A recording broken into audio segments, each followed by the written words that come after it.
Chapter की शुरुआत होती है एक पॉलिटिकल माहौल से, जहां पर नई चुनी गई पार्टी के नेता नेशनल स्टैचू पर श्रद्धांजलि दे रहे होते हैं। मीडिया, बॉडीगार्ड्स और पार्टी के मेंबर की भीड़ के बीच मेन कैरेक्टर दिखाई देता है, जिसका नाम है चू इंचॉन। वो पॉलिटिकल दुनिया में काफी समय से काम कर रहा है और लगातार इलेक्शन के कामों में लगा रहा है। अब समारोह के खत्म हो जाने के बाद इंचॉन अपने बॉस से बात करता है।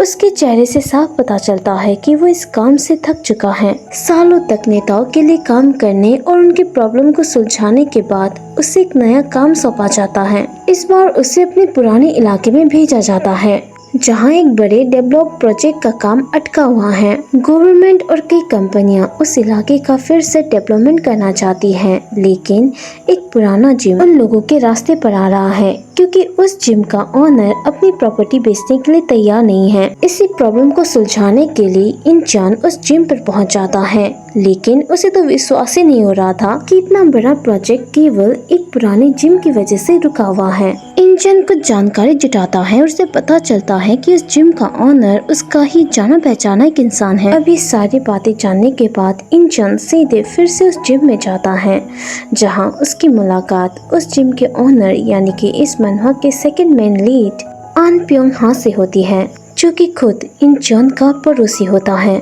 इंचॉन सीधे जाके प्योंग हा से पूछता है, क्या तुम इस जिम के ओनर हो? उसका कलीग ओसा वो भी प्योंग से पूछती है, क्या हम कुछ देर के लिए बात कर सकते हैं? प्योंग हा कहता है, मैं अपने आसपास के सभी एजेंसियों को जानता हूँ।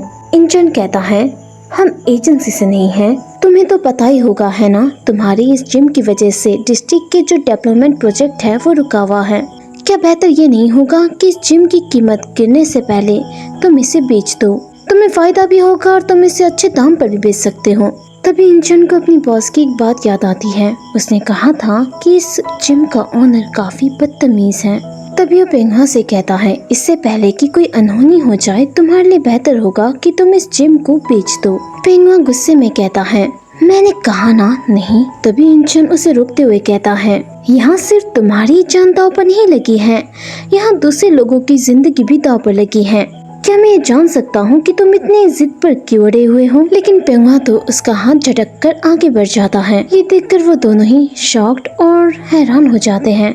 इंचॉन परेशान होते हुए सोचता है, मुझे कैसे भी कर इस आदमी को मनाना ही होगा, लेकिन कैसे? हर बार ऐसा ही हो जाता है। जब ये एक्सप्लेन करना स्टार्ट करती हो ना तो मुसीबत आ जाती है। तो फिलहाल बारिश हो रही है, तो अब बैकग्राउंड की जो नॉइस है उसे इग्नोर कीजिए और स्टोरी को एंजॉय कीजिए। अब अचानक से इंचॉन प्योंग हा को फिर से रोक देता है और उसे कहता है, क्या हम बात कर सकते हैं? ये सुनकर प्योंग हा पहले तो कंफ्यूज हो जाता है। इंचॉन उससे पूछता है, अपनी कीमत बताओ, पैसा या कुछ और, यहाँ तक कि बस कह दो तुम्हें क्या चाहिए और वो तुम्हारा हो जाएगा। अगर तुम्हें अपनी किसी प्रॉब्लम को ठीक करना है तो मुझ पर छोड़ दो, मैं तुम्हारे लिए वो कर दूंगा, ये मेरा वादा है। अब ये सुनने के बाद प्योंग हा कुछ देर सोचता है और कहता है, तुमने कहा कि तुम मेरे लिए कुछ भी करोगे, है ना? अब ये सुनने के बाद इंचॉन तो मन ही मन खुश हो जाता है और प्योंग हा से कहता है, क्या कोई ऐसा है जिसका तुम ख्याल रखना चाहते हो? प्योंग हा आगे बढ़ते हुए कहता है, मेरे पीछे आओ। इंचॉन परेशान होते हुए कहता है, अरे अब बस भी करो, अब फाइट करने का कोई फायदा नहीं है, बहुत लेट हो चुका है। तभी प्योंग हा कहता है, तो फिर मुझे मारो। ये सुनते ही इंचॉन हैरान होते हुए कहता है, माफ करना, तुमने क्या कहा? प्योंग हा अपनी जैकेट उतारते हुए कहता है, क्या इससे पहले तुमने किसी को नहीं पीटा है? तुम जैसा बड़ा आदमी, क्या तुम जब छोटे थे तो तुमने किसी को नहीं पीटा था? अरे क्या हुआ, डर गए? ये सुनते ही इंचॉन गुस्से में उसका टी शर्ट पकड़ लेता है और सोचता है, जिस पल उसने मुझसे कहा कि वो क्या चाहता है, मैंने खुद से सवाल पूछा, क्या मैं उसके जैसे पागल कमीने को संभालने के लिए काफी बेताब हूँ? मुझे तो मनहवा की स्टोरी काफी इंटरेस्टिंग लगी। अगर आपको भी लगती है तो इसके नेक्स्ट चैप्टर के लिए कमेंट कीजिए, वीडियो को लाइक कीजिए और चैनल को सब्सक्राइब कीजिए। धन्यवाद।